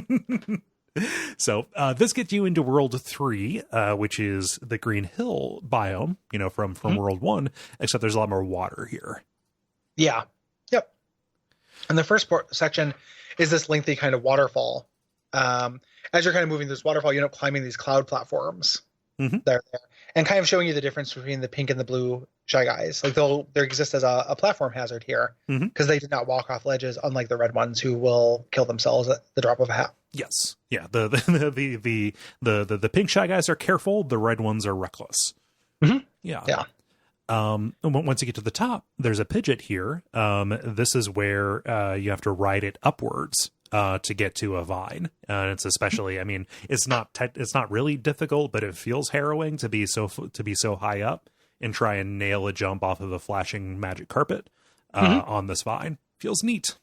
Yeah. This whole level being predominantly vertical is cool. Yes. Once you get up to the top, you get to a section with these panzers, which are these plants that shoot fireballs out of them that do show up in Mario World as well. Yes. The trick of them being they'll hit anything above them, but the fireballs will also cascade down. So they are a danger above and below. Yep. They start putting them in platforms above you eventually. They're a pain. Yes. And also a mild pain is the boss, which is our introduction to the red birdo, who kind of randomly will sometimes shoot a fireball, essentially daring you to jump on the egg. And sometimes it is an on-fire egg. Yes. No, huevos picante. Huevos and fuegos. Huevos and fuegos is what they should have called this guy. Yeah. Yep. But again, they introduced they add the new kind of birdo, and it puts you back into a regular kind of arena. Good design. 3-2 gives you a very strange sight. It opens up with some Shy Guys riding around a new kind of enemy, these Ostros. Which are only an enemy like in name. Yeah. Like they don't really do very much. They're pretty inert, actually. Yeah. Yeah. You pick up the Shy Guy and throw them off them, and then you can ride this guy, but why would you? Yeah. It's cool, but like you don't get any advantage from it. And you can pick this guy up and throw them, and it looks weird when you're holding their little tiny head above you, but that's really it. Yes. Yeah. That's kind of the whole idea. Yeah. The noteworthy thing about this is the door to the boss is right under you. You have to go to the right and loop back. Yeah. Which is kind of cool. And this is the first one with the what are they called? The enemy that shoots the panzer, where it's above and below. Like it's you deal with it on your platform, but if you don't deal with it, it will rain hell down on you. Above. It's pretty good.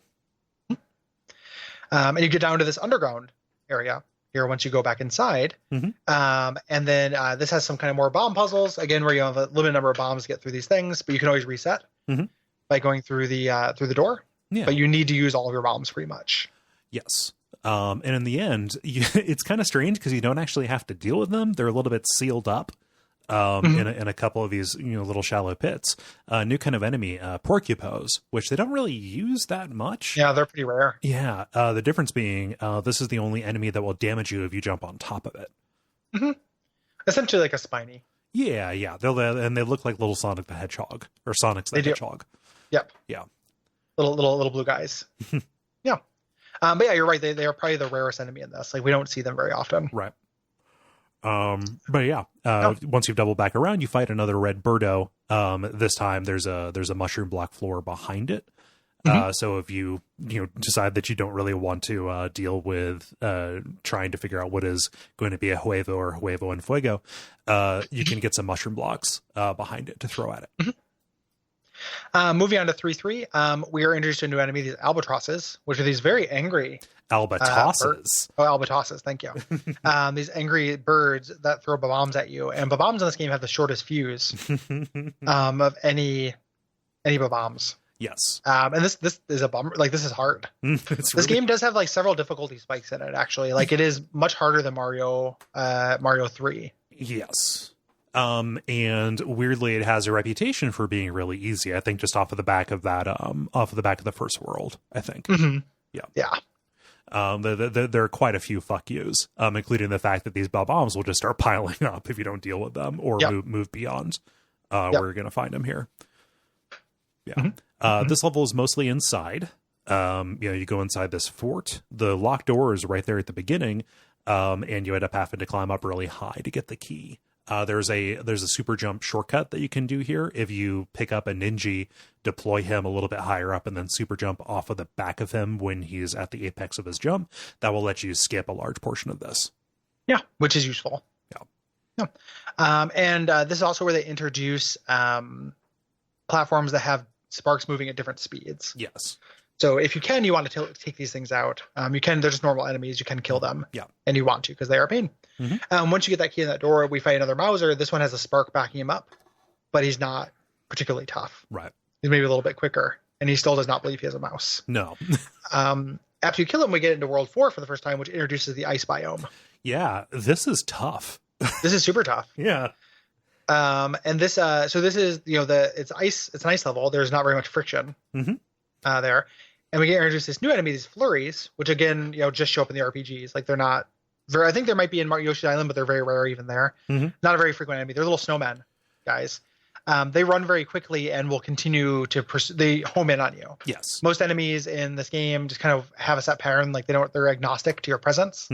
These ones actually do try to run at you. Yes. So they move quickly across the ice in a way that makes you think that the friction doesn't really apply to them. The way that you can manipulate them is to understand that they cannot turn very quickly. So kind of like the Phantos, they will slide if they have to change direction. Yep. So you can trick them into throwing themselves off the ledge. Yes. As you kind of walk forward through, there'll be these fast moving trouters, those fish things. They'll jump up from the water below this ice bridge you have to go through. Yeah. I mean, then it looks like a dead end. Again, just the weirdness of this game. And there's nothing to do. So you pull up the plant that's there and there's a rocket that you immediately get into and takes you up to the next part of the stage. And they use these a couple of times from now on. It is always a surprise. Yeah. It's just fun. Like it's very goofy and, it ought and not cool. be. Yeah. Yep. Yeah. And this takes you to the boss, which isn't really a boss. It's just an arena where you have Shy Guys riding around these cannons that will shoot bombs. They're called auto bombs. Yep. Which you can then take the Shy Guy off and ride it, but you can't control it or anything, which would be cool. Yeah, but you can also just pick it up and toss it. So this is actually really easy. Now that you've gone up in a rocket, you're in 4-2, which takes place very high up in the sky. It is full of Bezos. Bezos are coming fast and furious. And you have to kind of avoid these as you move forward. In the second area, which is at this water line, where there are whales. Yeah. These cute little whales. And the way whales are coded is their spout, the water that comes out, is an enemy as well. So hitting the side of it will hurt you, but being on top of it, you can ride. Yes. So that's a way to get up and get some power-ups, and it is necessary to navigate. This is the only time the whales show up. And it's very unsettling that they are just background kind of geometry. So they have no expression, really, aside from their eye beam. It's a living. I'm a level. Yeah. After you get past these whales, you get to the third area, which has this long kind of row of spikes. Yes. And you have to ride one of these cannons to get over it. Yeah. So again, don't throw these cannons. Also use them as a tool. Yeah. Yeah. And when you get to the end of this, we fight another red birdo, but this one's on ice, so you have that slippery kind of lack of traction. Yes. When you fight him. Yeah. Taking you to 4-3, which is kind of our first snowy area. Looks a little bit like the Green Hill, except it's, a new color palette. There's a large body of water here. If you, it's kind of neat because it introduced this idea a little bit by making you ride the Shy Guy's cannon over the spikes. There's really no obvious way to proceed. There's a birdo here outside of a boss arena. And you think, that's strange. And the logical leap you have to make is to jump on top of one of the birdo's eggs and actually ride it over the lake to the castle. Yeah. Which is, you maybe won't know how to do that. If you kill the birdo, I don't know at camera exactly what happens. I think there's either a door you can go back into to respawn him or you starve to death. Because there's no timer. Yeah. Or anything. So you just kind of have to reset your system. Watch the rest of the game on YouTube. But yeah, so you have to ride that egg, which is kind of cool. Once you get to this castle, the first portion is this climb up these narrow ice platforms with flurries rushing at you. Pretty tricky, actually. Yeah. And then moving down is even trickier because they put two different kinds of Shy Guy next to each other, and one walks off and one doesn't. And you want to ride that red Shy Guy that does walk off down because there's a row of spikes. Yes. So you want to, while dealing with the one that doesn't go down, and they'll kind of overlap at points and such. Yes. So yeah, I want to separate them so you can get on the red one, and all within a brief moment of time to get on the red one to walk over the spikes. Yes. And it gets even trickier because you end up getting the key, and you end up being chased by Phanto on the ice when both of you have this kind of low friction momentum on you. It ends up being a little bit unpredictable. Yep. And you can't, if you're running at full speed with no friction, if you throw, you will throw very far in front of you and risk losing the key. Yeah. So you need to be very careful if you throw the key in order to get rid of Phanto. Yeah. You can take this slow and steady and take care of it if you'd like. It's probably, but if you want to do it quickly, it is much harder. Yeah. I'm gonna get to this boss, Fry Guy, who is a big sentient fireball. Wart gave life to this entity, which is created from fire. He spits fireballs when he is mad. And what do I eat? And he is not super creative. I still like this boss. It is mostly about the arena. Yeah. He kind of moves in lilting figure eights that kind of vary a little bit. And you have to get mushroom blocks, get them up towards the middle, and drop them on him from above. Yeah. As he shoots out his little babies that will come at you as well, that you also need to extinguish with mushroom blocks. Yeah. It feels like a weird outlier in the bosses, honestly. For most of the other ones, it ends up being like, the boss ends up being pretty stationary. Yeah. Yeah. The one that ends up being the super bummer to me is Claw Grip. Yeah. Yeah. Like, I still like this guy okay, but he does feel a little bit like an outlier. Yeah. It's bosses in Mario games are typically not good. Right. I feel like I don't think it's a series that does that really well. Like, weirdly, it was my favorite thing about Odyssey, which was not, my favorite. I liked Mario Odyssey. I didn't love it, but I thought the boss fights were generally really good. But like, even the 3D Marios, like Mario 64, I don't like the boss fights very much. No. Like there's a lot of those games I just don't think. And any of the 2D ones where it's the Koopa Kids, I don't care for them. No. Like Mario 3, Mario World, any Koopa Kid boss. I know you don't fight Koopa Kids on Mario World, but any of those kind of boss fights I don't like.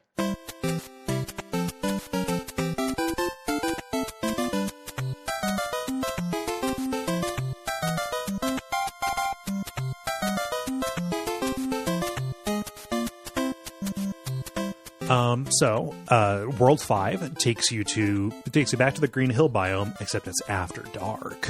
It's nighttime. Yeah, all the characters pull down their pants and continue to do the same platforming, but they move really slowly because their pants are around their ankles. Right.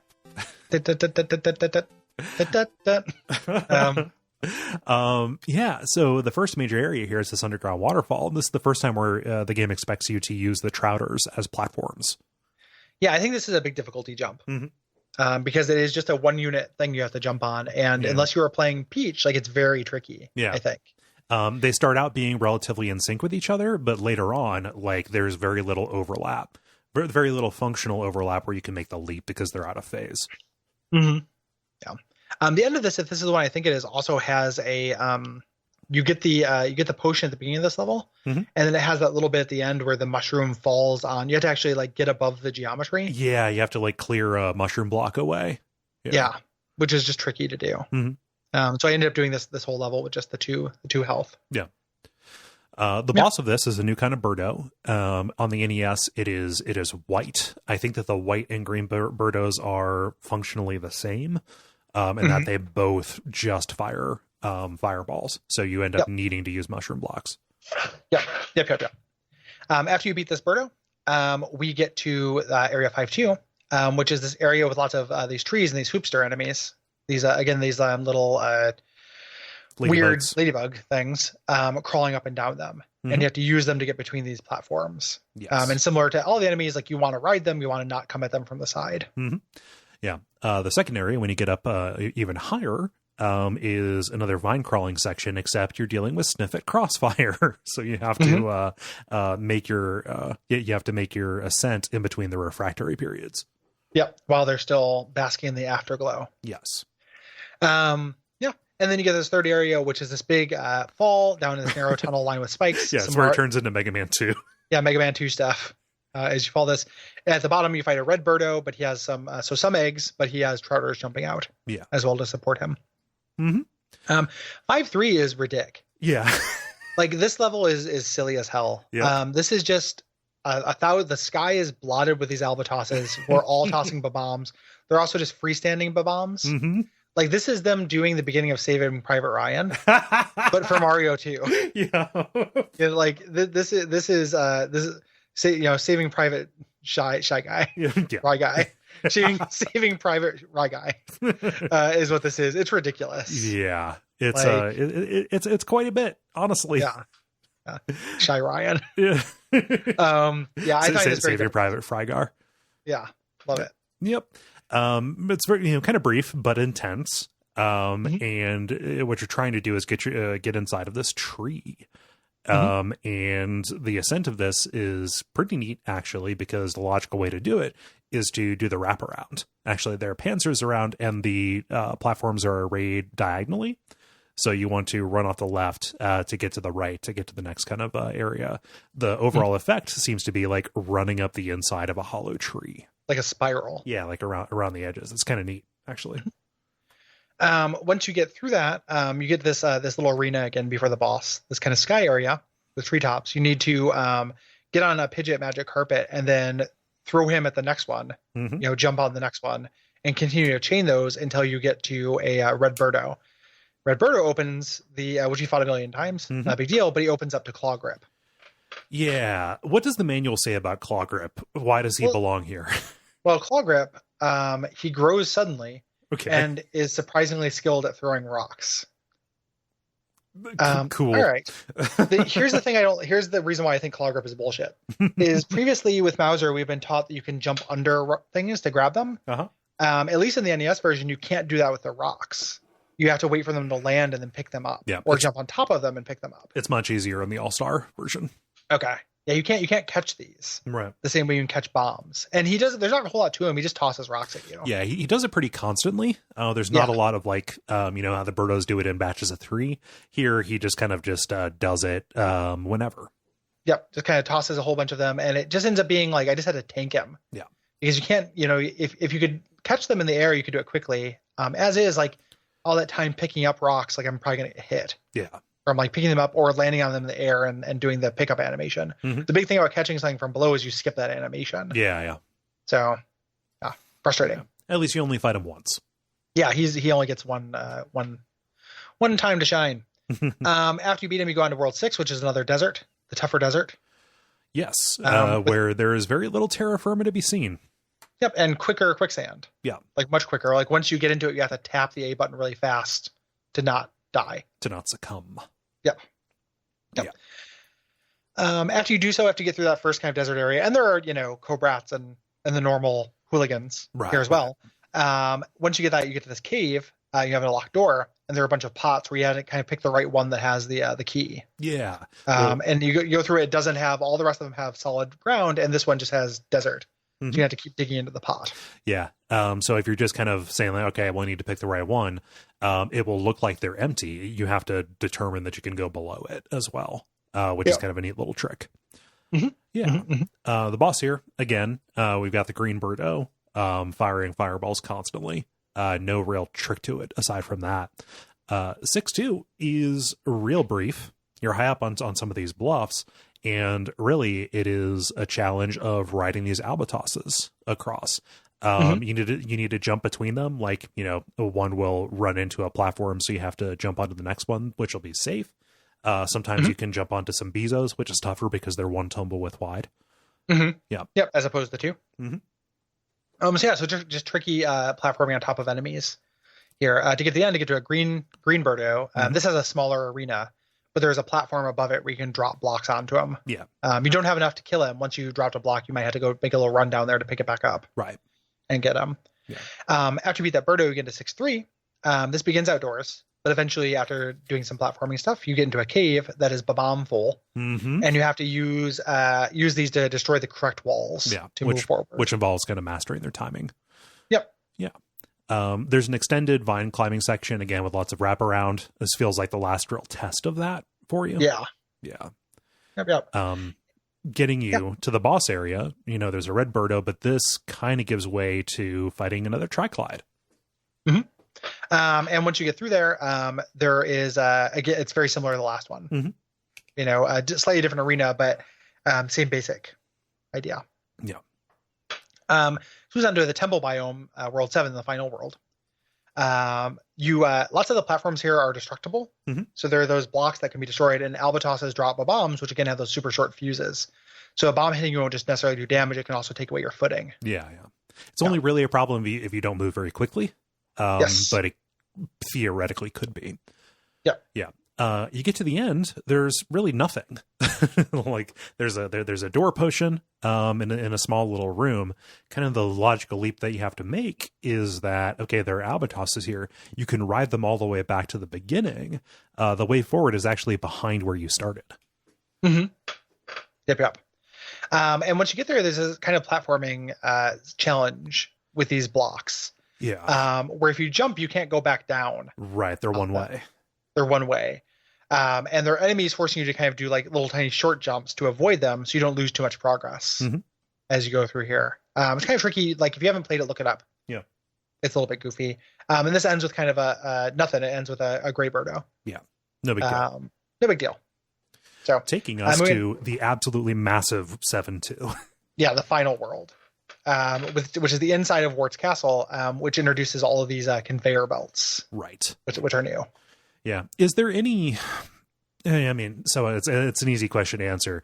It is pronounced how common conveyor belts are in video games to how rare they are in the actual world. It's almost like a quicksand ratio. Yeah. Like I don't really encounter conveyor belts, and I was absolutely fascinated with them as a kid. I guess other than like airports. Yeah. You know, like people movers, sure. But like an actual conveyor belt, like up until I go to an airport. Store. Yeah, grocery store, I guess. There's a conveyor belt. Yeah, I wonder if it's just more common. Yeah. You know, in the 80s, like everywhere, every home had one. Yep. You know, I would like a conveyor belt that carries my bed to the kitchen. You know? Not a conveyor belt that just kind of carries food to you like a sushi go round. That's smart too. I don't know. I mean, both would work. Yeah. I wouldn't turn my nose up. Yeah.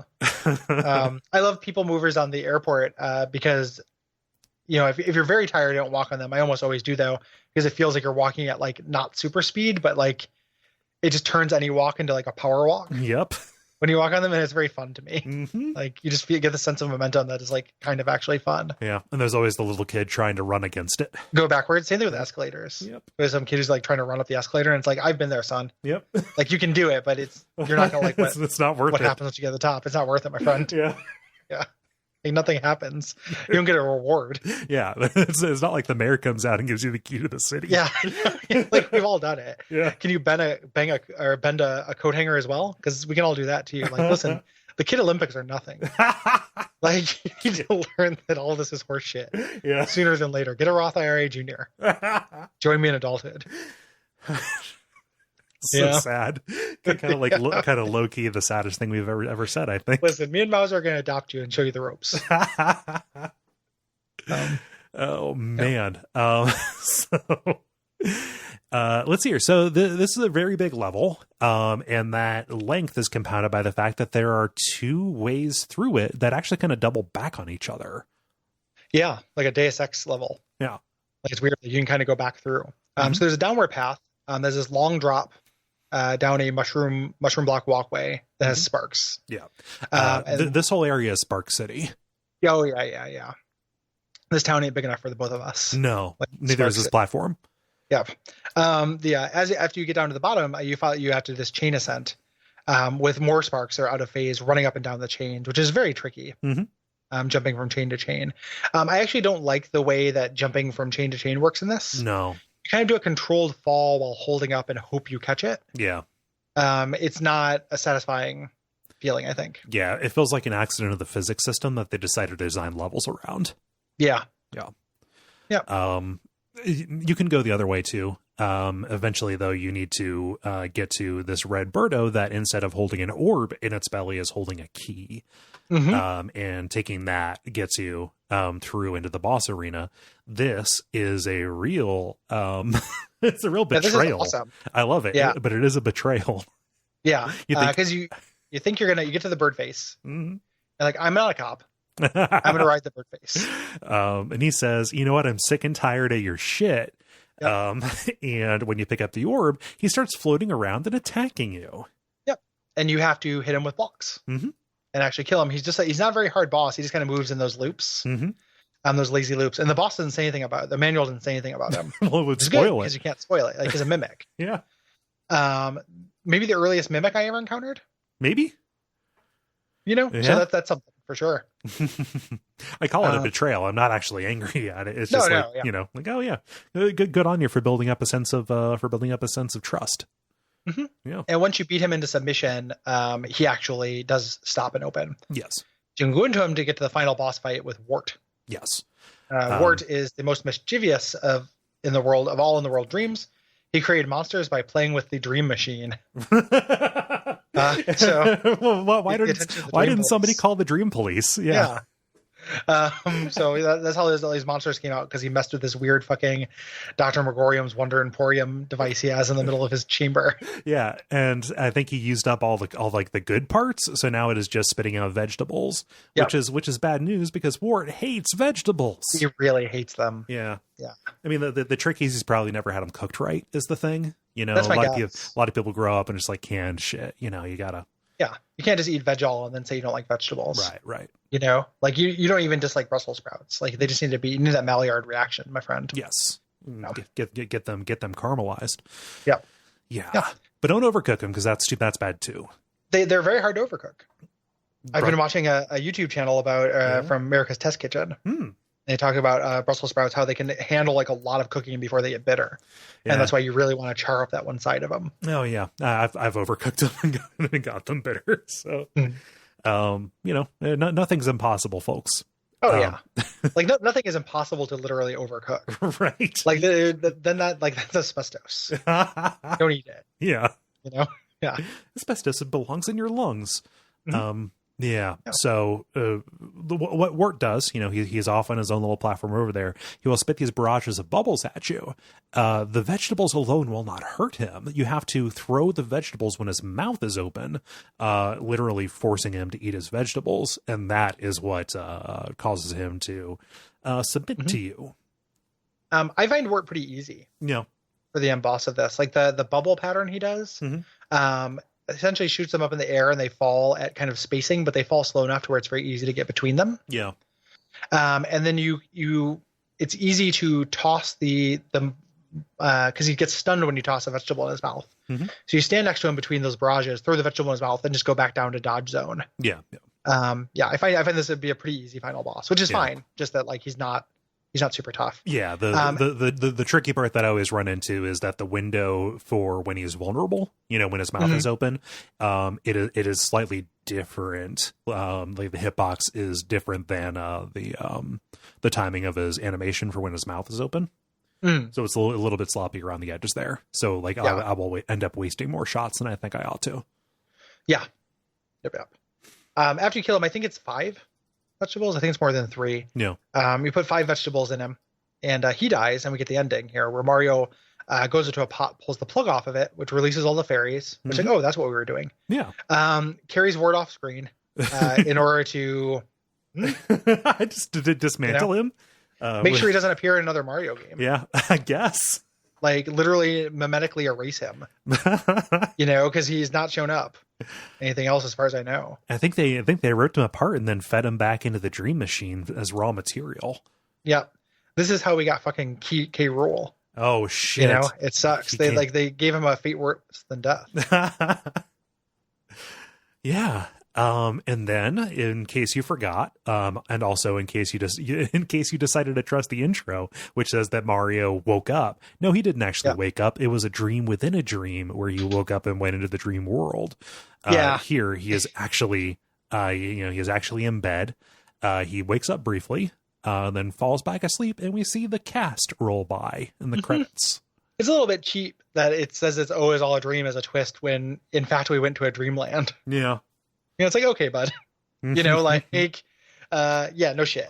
And he goes back to sleep. That sprite of him sleeping is great. It's detailed. Awesome, it's really detailed. Big detailed, beautiful sprite. Yeah. And that's the end.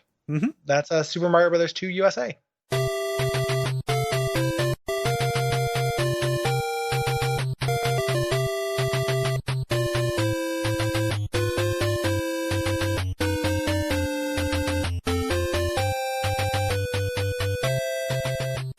I'm looking at the Mario Wiki, which is a place nobody should ever go. I forgot that Wart turns up in Link's Awakening. Oh, yeah. Yeah. Lots of things show up in Link's Awakening, which is really weird. Yeah. Yeah.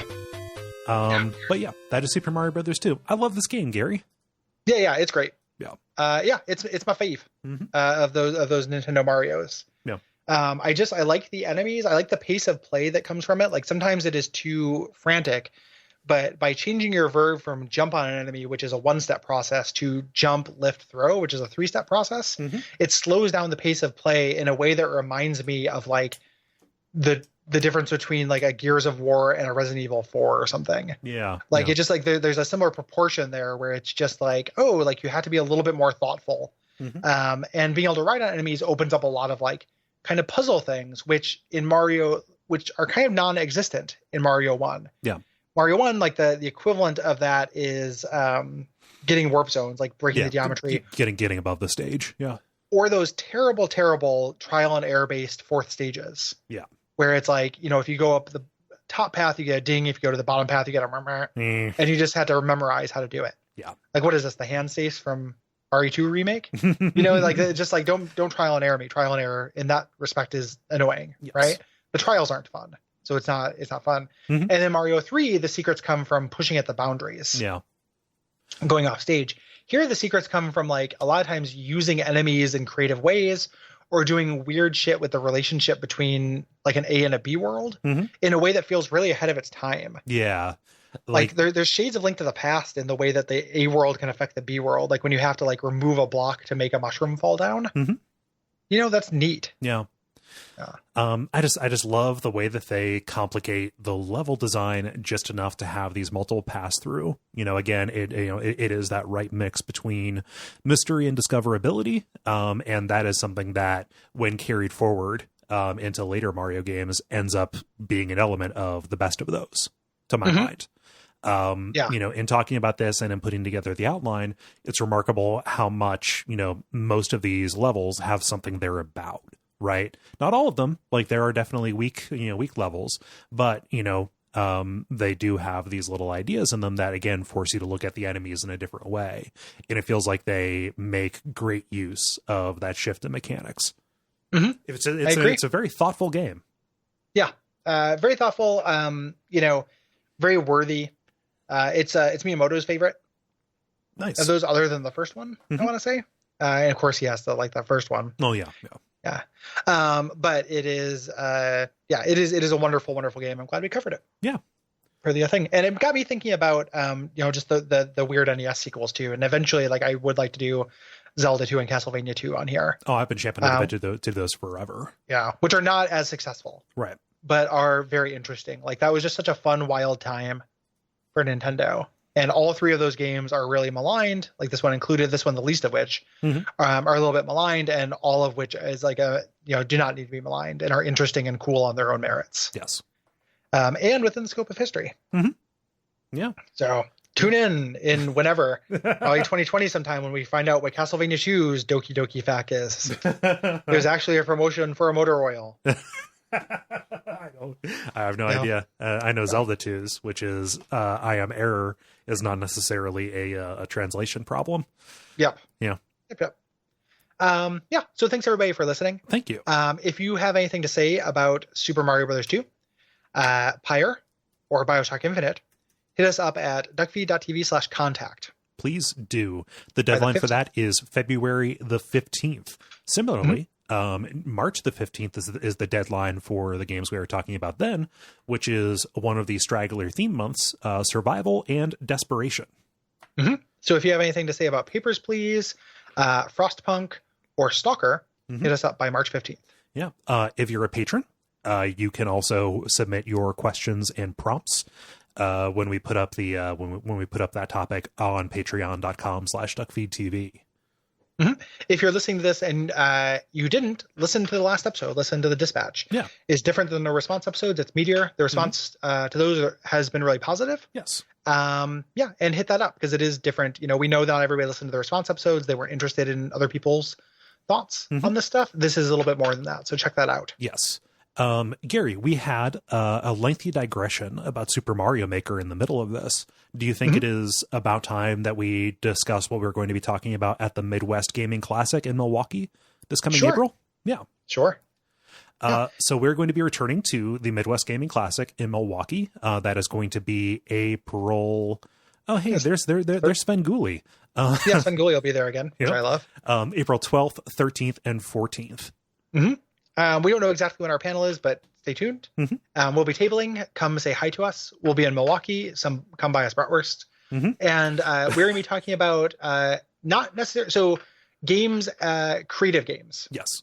So as a topic, so not specifically level makers, even though we're going to talk about that a little bit, but this kind of an overview survey course of level makers and Mario Maker and MTV Music Generator. Mario Paint, we're going to get up on that shit. Yep, Mario Paint. Generally, a very brief, maybe not so much an all-inclusive history as just kind of a creation as a game and what those types of games have to offer, and kind of interrogating our own fandom, because that's something that we both really appreciate. Yes. I think are games that allow that. And we will talk a little bit about Mario Maker as well, at least briefly, but primarily probably older stuff. Yes. So yeah, come check that out. Please do. This is the first month we will have our premium episode. Yes. So the third game we're covering this month will be BioShock Infinite. On this public feed, you will hear the up through the generalities. So we'll talk all about the systems, all about the game's kind of place in the franchise. It's ridiculous trouble development. Probably a little bit about the way cooler versions of it that they showed many times, that there are 1,000 YouTubes that are just like the BioShock Infinite we could have got. Right. But then once it gets time to get to the nitty gritty and what actually happens in beat by beat, that will be for patrons. Yes. In order to get those, that is $5. $5 a month. If you go to patreon.com/Duckfeed.tv.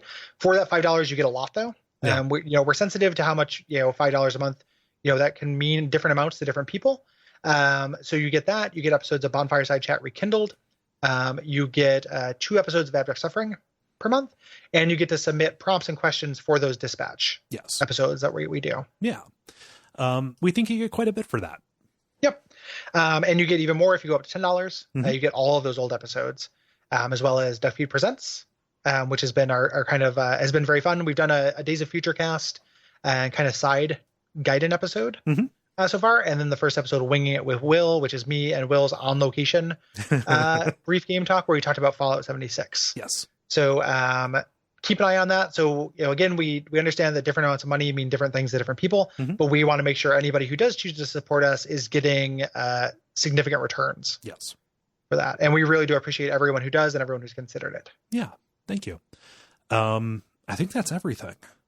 That is indeed all. Ratings, reviews, of course, useful, all those normal things.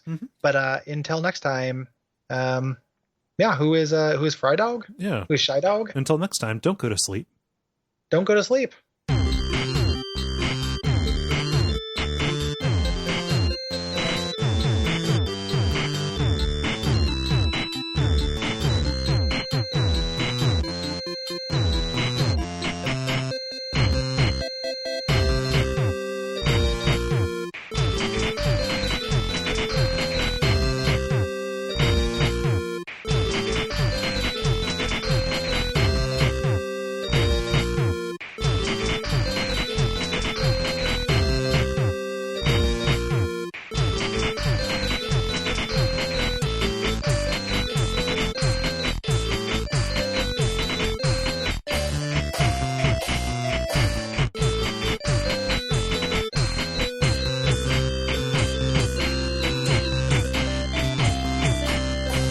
No sleep.